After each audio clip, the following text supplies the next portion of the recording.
Bom dia, queridos. Quero convidar vocês a meditarem comigo em mais um trecho aqui de Provérbios. Então, nós estamos chegando aqui em Provérbios, capítulo 18, e hoje nós queremos meditar aqui sobre os versos 10 a 14, né? 5 versículos desse livro escrito por Salomão, esses provérbios, né? Escritos por Salomão, em sua maioria, e que trazem lições práticas para a nossa vida. Vamos orar primeiro, né? Vamos colocar esse tempo nas mãos de Deus e depois nós vamos para o texto bíblico. Pai de amor, nós te agradecemos por essa manhã, te louvamos por mais um dia que o Senhor nos dá e colocamos então nas tuas mãos a nossa vida, as nossas vidas, e pedimos, Pai, sabedoria que vem da tua palavra para enfrentarmos nosso dia a dia. Sê conosco, Pai, nessa manhã e nos instrui a partir da tua palavra. É o meu pedido no nome de Jesus. Amém. Ok, então Provérbios, capítulo 18, verso 10, nos diz assim: Torre forte é o nome do Senhor, a qual o justo se acolhe e está seguro. Então o ponto aqui, né, é esse refúgio verdadeiro que nós temos no nosso Senhor Jesus. Então existem muitos refúgios que na verdade não nos protegem na hora da dificuldade. Tem muita gente que pensa, né, que o dinheiro é esse abrigo ideal no dia da calamidade. Mas isso é um completo engano. O dinheiro pode sim, né, nos trazer alguma proteção com um carro blindado, por exemplo, uma casa espaçosa, viagens confortáveis, uma comida gostosa, né, comidas boas, mas o dinheiro não pode nos trazer uma paz verdadeira, um refúgio real. O dinheiro não oferece essa segurança e nem mesmo a felicidade. Outras pessoas pensam então que é o poder, né? Talvez o poder político seja um refúgio verdadeiro, mas o prestígio, né, diante das pessoas não garantem a nossa proteção quando a gente enfrenta as dificuldades da vida. Tem gente ainda que acredita que a força da juventude ou a beleza física são recursos suficientes para nos livrar dos problemas da vida. Outros pensam que o sucesso podem guardá-los dos contratempos do dia a dia. Mas a verdade, queridos, é que somente o nome do Senhor é torre forte, é o que diz Salomão aqui. Somente no Senhor nós podemos estar verdadeiramente seguros. E Salomão então nos fala, né, que apenas os justos são aqueles que vão desfrutar desse refúgio. Aqueles que reconhecem os seus pecados, aqueles que buscam o perdão divino constante e que procuram então esse abrigo no Senhor e não nessas outras coisas todas que eu citei. Aqueles que confiam em si mesmo vivem como se eles pudessem, né, encontrar uma torre forte nas coisas dessa vida. Por isso, né, quando chega a tempestade na vida das pessoas, assim, essas pessoas são atingidas, essas pessoas são perturbadas e se sentem, então, desabrigadas, né, sem refúgio. A primeira lição, então, para nós nessa manhã é que no dia a dia nós façamos do Senhor o nosso refúgio. No segundo ponto, ele está ligado, né, com esse primeiro versículo, está no verso 11, né, fala sobre um falso refúgio. E mais uma vez ele cita as riquezas. O verso 11 diz assim: os bens do rico lhe são cidade forte, e segundo ele imagina, é uma alta muralha. Os seus bens formam essa alta muralha. Um dos maiores enganos da vida é que o dinheiro pode oferecer essa segurança para o ser humano. O rico pensa que a sua riqueza faz essas muralhas altas e fortes em volta da sua vida. O rico imagina que os seus bens são como esse muro que é impossível de escalar. Ele pensa, né, que ele não ficará, né, sujeito aos males da vida, porque todos eles ficarão para fora desse muro de segurança. Ele muitas vezes acredita que os perigos naturais não vão alcançá-lo, mas isso não é verdade. Vocês se lembram, por exemplo, né, do que aconteceu aí na pandemia da Covid, não é? Nenhum rico tinha mais segurança do que o pobre, né? No momento que a doença agravava, os ricos, ou ricos ou pobres, né, perdiam, né, a sua segurança. O dinheiro, então, não é essa torre forte que o rico imagina. O dinheiro não é esse muro seguro. O dinheiro não torna quem tem o dinheiro, né, não torna essa pessoa imortal, não torna essa pessoa insensível aos males da vida, não torna essa pessoa invulnerável. Jesus, no Evangelho de Lucas, lá em Lucas capítulo 12, versos 19 e 20, né, ele fala sobre um homem, né, que confiou nos seus bens, né, e que esse homem dizia para si mesmo: tens em depósito muitos bens para muitos anos, descansa, come, bebe e regala-te. Então Deus diz para esse homem, né, louco, essa noite te pedirão a tua alma, e o que tens preparado, para quem será? O Senhor Jesus então confronta essa ideia de que o dinheiro traz total segurança para uma pessoa. A riqueza de uma pessoa não consegue manter essa pessoa, não consegue manter a morte, né, do lado de fora do muro. A morte chega para todos um dia, né, vai chegar. Para ricos e pobres, para jovens e velhos, para doutores e analfabetos, né? A riqueza não influencia na chegada da morte. Então, nesse mundo, né, para esse mundo, nós não trouxemos nada e também não vamos levar nada desse mundo, né? Quando um grande bilionário morreu, depois foram perguntar para o contador dele, né, quanto que ele deixou de herança? E a resposta foi: ele deixou tudo, né?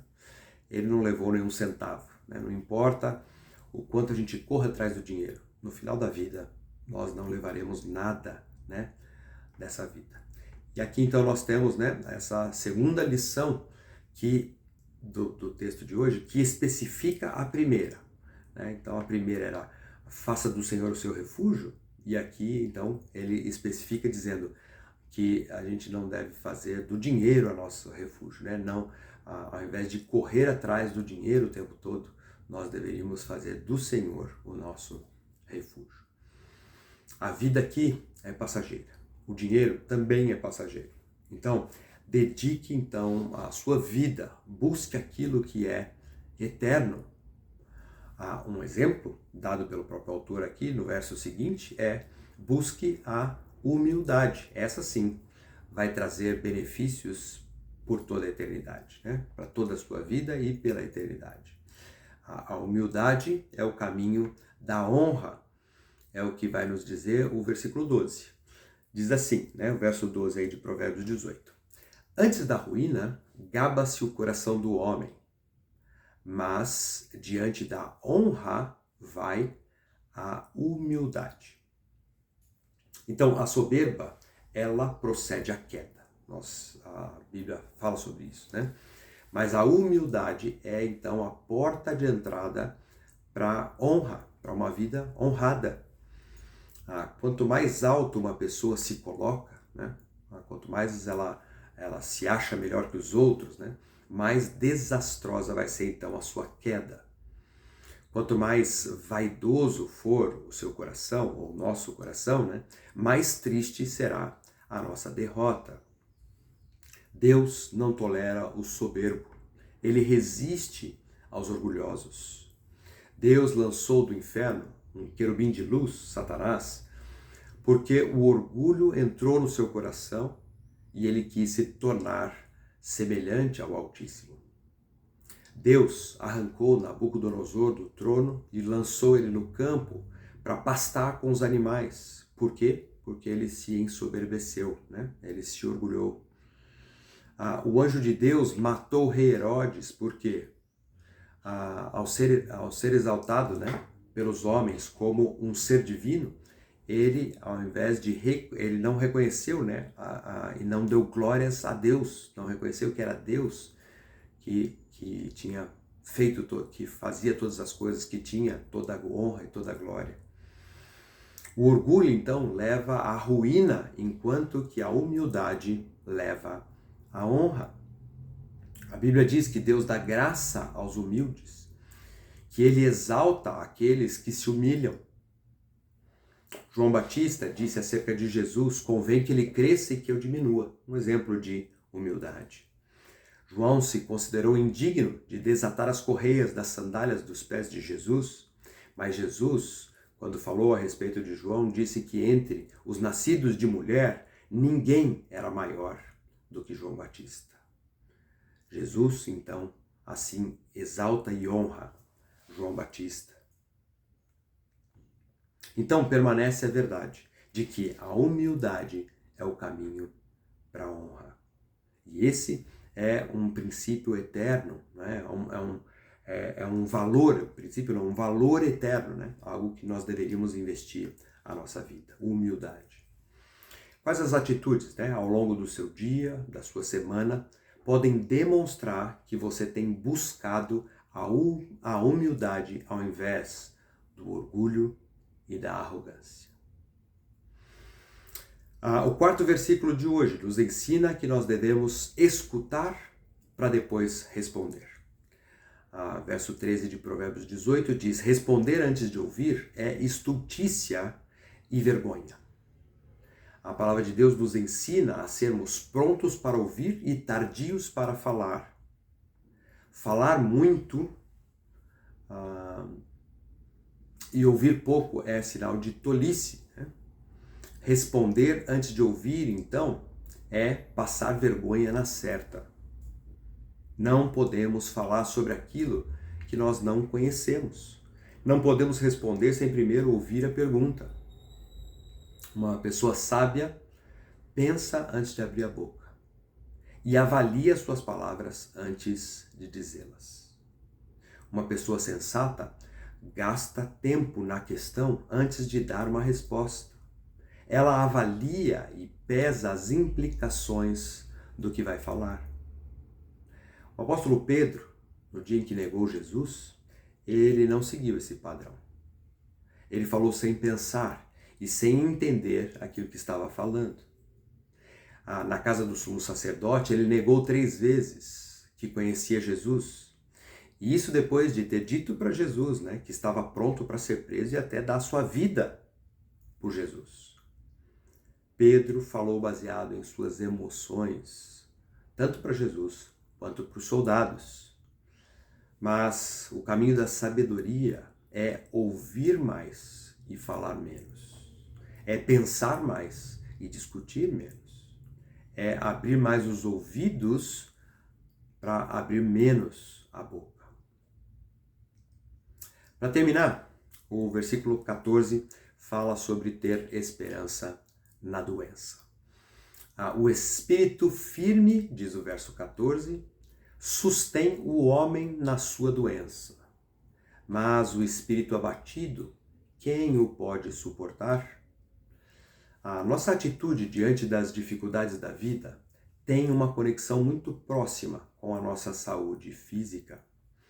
A vontade de viver mantém a vida de um doente, mas se ele se desanima, não existe mais esperança. Quem entrega os pontos, quem joga a toalha, quem perde a esperança e não luta para sobreviver, é vencido pela enfermidade. As nossas emoções têm um grande peso quando se trata de enfrentar uma doença. Não basta usar os recursos médicos, nós precisamos alimentar a nossa alma também com a esperança que somente Deus, que está sempre no controle, pode nos dar. Precisamos tirar os nossos olhos das circunstâncias e colocá-los naquele que é todo-poderoso. Nossos pés podem estar no vale, mas nosso coração tem que estar, nosso coração e nossos olhos, né, voltados para os céus. Precisamos tirar nossos olhos das circunstâncias. Mesmo passando por vales secos, Deus pode transformá-los em fontes de água. O choro pode durar uma noite, mas a alegria vem pela manhã, diz a canção. Mas quem se entrega ao desânimo não pode suportar, perde as forças, se abate emocionalmente e assim são dominados pelo sentimento de derrota. Eu não sei por quais problemas você tem passado, né? Ou por qual doença, né, você tem passado. Mas, queridos, na doença nós precisamos colocar nossos olhos no Senhor, nosso Deus. A última palavra não é a da ciência, né? A última palavra para nós cristãos é daquele que nos criou, é daquele que sustenta a nossa vida, é daquele que pode intervir em cada detalhe do nosso dia a dia, do nosso viver, e é aquele que pode nos livrar de todo mal, o nosso Deus. Então, resumindo, né, as lições dessa manhã. Primeiro, busque refúgio no Senhor. Em segundo lugar, não invista todos os seus esforços em se tornar rico, porque a riqueza não pode trazer segurança verdadeira. Em terceiro lugar, viva uma vida de humildade e você então será honrado. Em quarto lugar, pondere as suas palavras antes de falar. E por último, mantenha a sua esperança em Deus, mesmo quando a doença o abater. Assim, queridos, nós vamos poder, diante do Senhor, né, ter uma vida de paz, de tranquilidade, né? Uma vida que busca refúgio no Senhor, que descansa na pessoa do nosso Deus e não nas coisas que esse mundo pode nos dar, né? Naquilo que as circunstâncias nos dizem. Que essa seja uma verdade na sua vida, nas nossas vidas, né? Ao longo desse dia, ao longo da sua semana. Vamos orar mais uma vez e pedir isso para o nosso Deus. Pai amado, nós te louvamos por essa manhã e por mais esse dia e colocamos nossas vidas diante do Senhor. Te pedimos para que as palavras de sabedoria que Salomão nos deixa registrado aqui em Provérbios possam, né, reger, conduzir o nosso viver. Pedimos isso, Senhor, no nome precioso de Jesus. Amém. Uma boa semana para vocês, queridos, e até mais, né? Nos vemos aí nos pequenos grupos ou então no final de semana.